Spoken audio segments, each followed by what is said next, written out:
Friends, स्वागत है आपका मेरे यूट्यूब चैनल पर। आज मैं आपको आर्टिकल पार्ट 2 करवाने वाला हूं, जिसमें मैं कुछ बढ़िया क्वेश्चन लेकर आया हूं जो पीछे डिफरेंट एग्ज़ाम्स में पूछे गए हैं।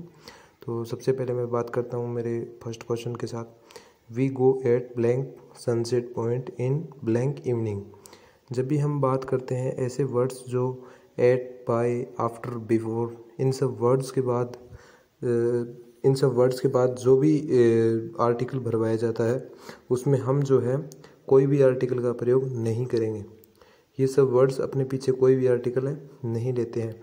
बट इन के बाद, ड्यूरिंग के बाद, ये जैसे भी वर्ड आए, इन, ड्यूरिंग, इस टाइप के जो वर्ड होते हैं उसके बाद अगर parts of day, evening, morning, afternoon जो भी आए तो इनके बीच में जो आर्टिकल आएगा वो द आर्टिकल का यूज़ होगा हमेशा। In the evening, in the morning, in the afternoon, इस टाइप से। तो जो सेकंड क्वेश्चन है वो मोस्ट इम्पोर्टेंट क्वेश्चन है, जिसमें आपने पढ़ा होगा कि जब भी जैसे हम दो जो है वो एडजेक्टिव यूज़ करते हैं, जैसे a black and a white cat. अगर दो एंड के पहले और बाद जब भी दो एडजेक्टिव दिए रहते हैं उनके पहले अगर दो डिफरेंट आर्टिकल लग जाए, जैसे a black and a cat and a white cat, then जो कैट होगा वो हमेशा प्लूरल सेंस में आएगा। जब भी एंड के दोनों तरफ आर्टिकल लगे होंगे इट मीन्स जो नाउन होगी वो हमेशा प्लूरल नाउन मानी जाएगी। बट ये केस थोड़ा डिफरेंट है। जब भी ऑर्डिनल नंबर दिए हुए हों, एंड के दोनों तरफ ऑर्डिनल नंबर दिए हुए हों, उनसे पहले जब भी आर्टिकल भरवाता है तो हमें यह ध्यान रखना है कि ये जस्ट उसका अपोजिट होगा जो रूल नाउन में यूज़ होता है। जब भी दो आर्टिकल, दो ऑर्डिनल नंबर एंड के दोनों तरफ दिए हुए हों तो अगर उन दोनों के पहले अगर हम आर्टिकल यूज़ करेंगे, जैसे हमने यहाँ यूज़ किया the first and the second chapters, it means अलग अलग अगर यूज़ किया तो उसका मतलब जो नाउन आने वाला है आगे तो वो सिंगुलर आएगा। बट अगर द फर्स्ट एंड आगे कुछ भी यूज़ नहीं करके डायरेक्ट सेकंड हो, जैसे द फर्स्ट एंड सेकंड, तो इसका मतलब एक बार आर्टिकल यूज़ हुआ है। तो नाउन में इसका क्या रूल होता है, अगर एक बार यूज़ किया गया है तो वो एक ही पर्सन के बारे में बात करता है, वो नाउन जो होगा वो सिंगुलर होगा। बट यहाँ अगर एक बार यूज़ किया है तो इसका मतलब है जो आगे आने वाला नाउन होगा वो प्लूरल होगा। जैसा कि इस क्वेश्चन में हमें आर्टिकल भरवा है तो हमें आर्टिकल आगे आने वाले नाउन को ध्यान में रखते हुए पढ़ना है। आगे हमें चैप्टर्स दे रखा है, इसका मतलब है कि हमें इनको पहले प्लूरल बनाना होगा। प्लूरल कब बनेगा, जब ओनली एक बार द लगे। तो हमने पहले के साथ द लगाना है, द फर्स्ट, आगे कुछ भी नहीं लगाना है। लेकिन अगर चैप्टर्स की जगह यहाँ चैप्टर होता तो हम क्या करते, दोनों के साथ द लगाते। जब भी एंड के दोनों तरफ द आए, उनके साथ ऑर्डिनल नंबर आए, उसके बाद क्या होगा, जो नाउन आएगी वो सिंगुलर नाउन आएगी। ओके, आगे हम अपना तीसरा क्वेश्चन करते हैं। दे मेड हिम ब्लैंक कैप्टन। जब भी हम बात करते हैं किसी को अपॉइंट करने की, किसी को सेलेक्ट करने की, किसी को इलेक्ट करने की, उसके बाद जो भी नाउन आता है अगर वो ऐसा नाउन हो जो बहुत सारी पोस्ट को भी डिनोट करता है, जैसे अगर कोई विभाग है उसमें क्लर्क, पोस्टमैन बहुत सारे काम करते हैं, तो जब भी ऐसी कोई पोस्ट आए जो बहुत सारी हो सकती है तब हम उसमें क्या करेंगे, आर्टिकल यूज़ करेंगे ए का। ए और एन का जैसा भी सेंस होगा, जो साउंड आएगी उसके हिसाब से हम वो आर्टिकल लगाएं, लेकिन आर्टिकल का यूज़ करेंगे डेफिनेटली। बट अगर कोई ऐसी पोस्ट है जो किसी विभाग में एक ही होती है, जैसे कैप्टन हो गया, टीम में एक ही होता है, तो ये एक होगा, तो इससे पहले कोई भी आर्टिकल का प्रयोग नहीं किया जाएगा। बट यहाँ अगर प्लेयर का सेंस आता तो प्लेयर जो होते हैं वो एक टीम में काफ़ी सारे होते हैं, तब उसमें आता a, they made him a player. But यहाँ एक कैप्टन की बात हो रही है, कैप्टन जो होता है वो टीम में एक होता है, तो यहाँ क्या आएगा, कुछ भी नहीं आएगा। तो इसी तरह अगर जब भी कोई क्लर्क वगैरह की बात हो और जो पोस्टमैन वगैरह, ऐसी पोस्ट्स जो बहुत सारी हो सकती है, तब हम क्या करेंगे, उसके पहले ए एन का प्रयोग करेंगे।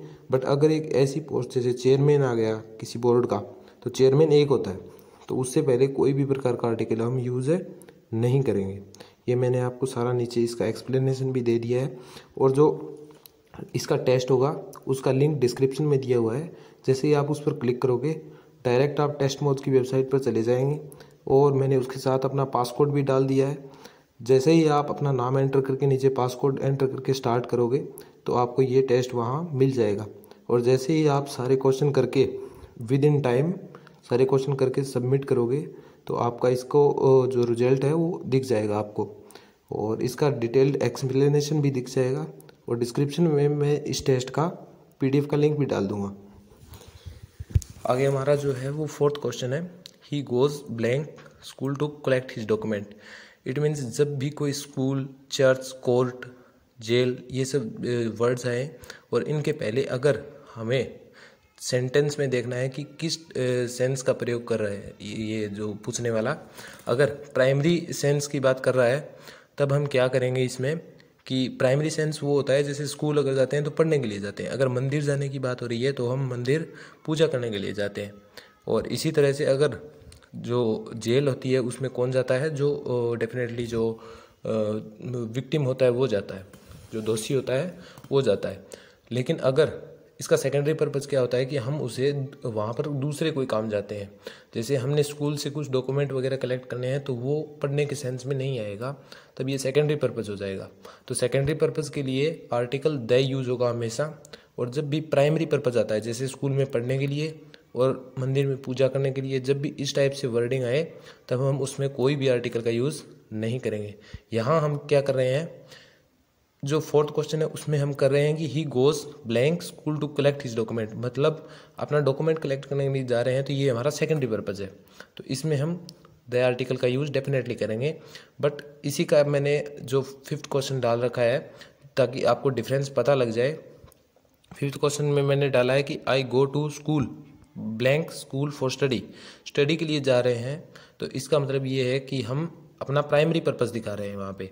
तो प्राइमरी पर्पज़ के लिए इसमें कोई भी जो है आर्टिकल का यूज़ नहीं किया जाएगा। और इन सभी क्वेश्चन का जो डिटेल्ड एक्सप्लेनेशन है वो मैंने PDF में भी डाल दिया है, और जो टेस्ट होगा उसमें भी रिजल्ट के साथ है इसका डिटेल्ड एक्सप्लेनेशन आपको मिल जाएगा। 6th क्वेश्चन जो है उसमें है blank more he gets blank more he wants. जब भी इस टाइप के वर्ड आए, जैसे जब भी इस टाइप के वर्ड्स आए तो दोनों में जो है वो द आर्टिकल का यूज होगा हमेशा। द कूलर द जिस प्रकार से हम बात करते हैं कि दोनों तरफ अगर द लगेगा, इस टाइप से कुछ और भी क्वेश्चन होते हैं जैसे the higher we climb the cooler we feels, मतलब जितना हम ऊपर चढ़ेंगे उतना हमें जो है वो ठंड लगेगी। और यहाँ the more he gets the more he wants, इस टाइप का जो वर्डिंग होता है उसमें दोनों तरफ द आर्टिकल का हमेशा यूज होगा। तो ये जो है वो पैरेलल इंक्रीजिंग और डिक्रीजिंग का सेंस होता है, तो ये हमेशा फिक्स होता है कि इसमें द आर्टिकल आता ही आता है। 7वां जो क्वेश्चन है वो दिया हुआ है कि blank village after village come before the city. जब भी इस प्रकार का पैरेलल जो वर्डिंग आए, जैसे side by side, man to man, inch by inch, from top to bottom and village after village, जब इस टाइप का वर्ड आए तो उससे पहले कोई भी आर्टिकल का प्रयोग है नहीं किया जाता। और ये जो है वो नाउन में भी एक रूल होता है कि विलेज आफ्टर विलेज जब भी आए तो उसके बाद हमेशा जो नाउन आएगी वो प्लुरल नाउन आएगी। इस चीज़ का हमें विशेष ध्यान रखना रहता है। तो 8वां क्वेश्चन आता है आगे, जिसमें blank mathematics is a difficult subject. जब भी बात आए किसी भी सब्जेक्ट के डिफ़िकल्ट होने की, ईजी होने की, बड़ा होने की, छोटा होने की, तब हम क्या करते हैं, ये सब्जेक्ट की विशेषता जो बता रहा है तो हम इसमें कोई भी प्रकार के आर्टिकल का यूज़ नहीं करते हैं। बट इसका ही दूसरा जो सेंटेंस है, डिफरेंस बताने के लिए मैंने 9th जो क्वेश्चन में डाल रखा है कि blank mathematics of Suresh are good. जब भी ये सेंटेंस दिया हुआ हो, इसमें क्या है, सुरेश का जो मैथमेटिकल एबिलिटी की बात हो रही है, यहाँ सब्जेक्ट की जो विशेषता है वो नहीं आ रही है, यहाँ सुरेश के जो मैथमेटिकल एबिलिटी है उसकी बात हो रही है। जब भी किसी खास व्यक्ति की मैथमेटिकल एबिलिटी एंड इकोनॉमिकल जो डेटा है उसकी बात करते हैं, उस सेंस में जब भी किसी सब्जेक्ट का नाम आता है तब हम उससे पहले उस सब्जेक्ट को स्पेसिफाई करने के लिए, जैसे यहाँ जो है वो प्रॉपर सुरेश के मैथमेटिकल एबिलिटी की बात हो रही है तो उसको स्पेसिफाई करने के लिए हम हमेशा द आर्टिकल का यूज़ करेंगे। जैसे the physics of Mohan are not good, इस प्रकार से बात करेंगे। लेकिन जब भी ऐसा सेंटेंस आए जब हमें सब्जेक्ट की विशेषता बतानी हो तब हम बात करेंगे physics is an easy subject. Okay, तो आगे 10वां क्वेश्चन भी बढ़िया क्वेश्चन है, जिसमें दिया हुआ है जब भी किसी खास व्यक्ति को किसी उपनाम से या उपाधि से नवाजा जाता है तब हम उससे पहले ए आर्टिकल का हमेशा यूज करते हैं। जैसे ही इज़ ब्लैंक कालिदास, वह एक कालिदास है, यानी वह कालिदास की तरह लिखता होगा, इसीलिए उसे कालिदास की उपाधि दी है। तो जब भी ऐसे किसी व्यक्ति को दूसरे व्यक्ति की उपाधि दी जाती है तब हम क्या करते हैं, उससे पहले उपाधि से पहले ए आर्टिकल का यूज़ करेंगे हमेशा, फिक्स है ये ए आर्टिकल। और जो लास्ट क्वेश्चन है उसमें दिया हुआ है blank Mumbai is blank capital of Maharashtra. जब भी कोई प्रॉपर नाउन दी हुई होती है उससे पहले यूजुअली हम द का यूज़ नहीं करते। प्रॉपर नाउन दी हुई हो या फिर हमें दिया हुआ हो जो हिज हिम इस टाइप का जो वर्ड दिया हुआ हो जिसे पजेसिव एडजेक्टिव या पजेसिव एडजेक्टिव का हमें पता चले, तो उसके बाद द कभी नहीं आता। और एक द जो है वो नॉर्मली प्लुरल सेंस में कभी भी यूज नहीं होता है। और एक जो द होता है वो हमेशा स्पेसिफाई करने के लिए किसी भी एक वर्ड जो at a time single piece में प्रेजेंट होता है उसके लिए हम द का यूज़ करते हैं। जैसे हमारे पास अगर कोई चीज़ एक ही है एक स्थान पर, तो उसके लिए हम उसको स्पेसिफाई करने के लिए उसके साथ द डेफिनेटली लगाएंगे। तो यहाँ जो मुंबई है वो एक प्रॉपर नाउन की तरह आया है, तो उससे पहले हम द नहीं लगाएंगे। बट जो मुंबई है वो एक कैपिटल है महाराष्ट्र की, तो ये एक ही है मुंबई जो महाराष्ट्र की कैपिटल है। तो इसको स्पेसिफाई करने के लिए हम क्या करते हैं, कैपिटल से पहले द वर्ड का यूज़ करते हैं, क्योंकि महाराष्ट्र की एक सिंगल कैपिटल है जो मुंबई है, इसीलिए कैपिटल नाम से पहले हमें द का यूज़ डेफिनेटली करेंगे। ओके, ये हमारे 11 क्वेश्चन पूरे होते हैं। तो मैंने इस टेस्ट का जो लिंक है वो PDF में डाल दिया है, वहाँ से टेस्ट भी ले सकते हैं। और PDF का लिंक जो है वो भी मैं डिस्क्रिप्शन में डाल दूँगा। Please like and subscribe this channel.